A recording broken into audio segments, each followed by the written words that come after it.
Isang mapagpalang araw po sa ating lahat. Ako po si Jonella Bianca D. Aguilar at ito pong aking Day 259 Devotion para sa ating 365 Daily Devotion na pinumagatang Masasabi mo ba na ikaw ay humble?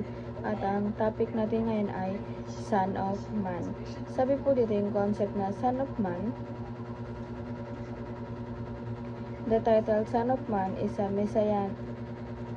messianic title Jesus used for himself, rooted in Daniel chapter 7 verses 13 to 14, where one, like a son of man, approaches the Ancient of Days to receive dominion over all creation. It affirms both his true humanity and his full deity. Since this figure is worshipped and given authority of all nations by this title, Jesus declares himself the suffering servant who identifies with humanity and the divine King who reigns eternally. This title secures the truth of Christ's real humanity and his role as the representative head of his people, fulfilling what Adam failed to do. At ang Bible verse po natin yung matagpuan sa Daniel chapter 7 verses 13 to 14. In my vision at night I looked, and there before me was one like a son of man, coming from the clouds of heaven. He approached the Ancient of Days and was led into his presence. He was given authority, glory and sovereign power. All nations and peoples of every language worship him. His dominion is an everlasting dominion that will not pass away, and his kingdom is one that will never be destroyed. At sa Tagalog naman po, patuloy ang aking pangitain. Nakita ko sa alapaap sa langit ang parang isang tao. Lumapit siya na nabubuhay magpakailan paman. Binigyan siya ng kapamahalaan, ng karangalan at ng kaharian upang paglingkuran siya ng lahat ng tao sa bawat bansa at wika. Ang pamamahala niya ay hindi magwawakas at ang kanyang kaharian ay hindi mawawasak. At teachings po natin ngayon ay number 1. The Son of Man is a mysterious, prophesied ruler. Ito po, yung sabi po kasi dito yung The Son of Man, ibig sabihin parang misteryoso siya. Nung kapanahunan, tawag yun,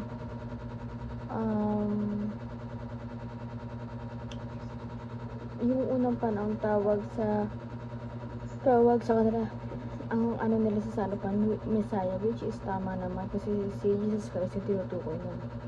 And number 2 po, the Son of Man is the eternal divine King. Po, yung Son of Man po, which is si Jesus Christ, inaano rin siya, declare, or ibig sabihin siya rin ay isang divine King. Siya yung nag-ahari, diba? And number 3 po, the Son of Man is the suffering servant. Ito po, yung ating suffering servant siya, diba? Kasi, sino ba yung hari na siya pa yung mismo yung nagdurusa, naghihirap, tanging siya lamang. Biruin mo, siya yung pinakamataas sa atin, siya yung nakakataas, siya yung perfecto. Pero siya yung gumawa ng way para tubusin tayo. Siya pa yung nagpakumbaba, pinakumbabahan niya yung sarili niya. Hindi lang doon, dahil pati yung buhay niya ibinigay niya para sa atin. Dahil yung tanging dugo lamang niya ang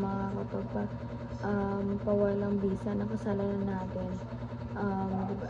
Ang kasalanan natin, kundi yung tanging dugo niya lang na dumanak sa krus ng Kalbaryo. And obligation naman po, para tumapay sa ating buhay, number 1, lead by being a servant of all. Ito po, parang sabi nga, diba, yung buhay natin, gawin natin like Christ. Mag-lead tayo or manguna tayo sa pagiging servant, sa pagsiserve sa ibang tao, sa lahat ng bagay. Kasi mas maganda yung ikaw nagsiserve kasi ikaw yung pinagsiservan, or ikaw yung ikaw yung pinaglilingkuran. Masarap pala na ikaw yung naglilingkod.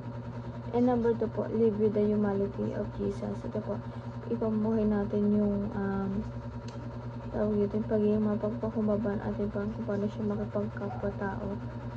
Diba? Ganun dapat yung i-apply natin sa ating sarili, na ganun dapat yung buhay na tinatamasa natin ngayon. And number 3 naman po, level up for greatness by being Christ-like. Ito po, parang inatupag na sa sarili natin na dapat every year parang na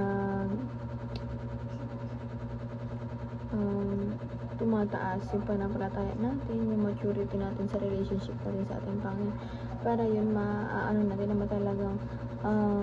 may talagang pagbabago at talagang papunta tayo doon talaga sa Christ like na sinasabi, pero alam kong malayo pa, pero at least nagtatry tayo unti-unti. And yun lamang pong aking devotion ngayong araw. Sana po may tutunan kayo at huwag nitong kalimutan na i-share sa ating mga mahal sa buhay, and God bless po sa ating lahat.